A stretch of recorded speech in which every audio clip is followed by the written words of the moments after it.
Gamit sa surveillance, reconnaissance support, gayon din sa intelligence gathering, ang bumagsak na eroplano sa Maguindanao del Sur kahapon ng hapon.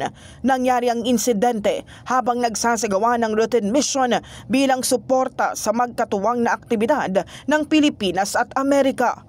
Walang nakaligtas sa nasabing insidente. Kwento ng ilang saksi, umuusok ang eroplano habang nasa ere saka bumulusok. Sa tindi ng impact, wasak na wasak ito.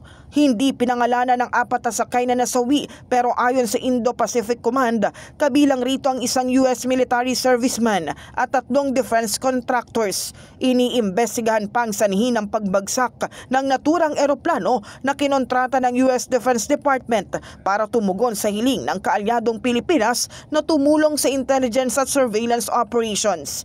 Samantala, nagpaabot naman ng pakikiramay ang Philippine National Police sa mga naulilang pamilya ng mga sakay ng eroplano. Tiniyak din nila ang pagbibigay suporta sa kaap sa pagsasagawa ng investigasyon. In the heart of changing lives, ito si Brigada Kath Austria ng 105.1 Brigada News sa FAM Manila, The Music and News Authority.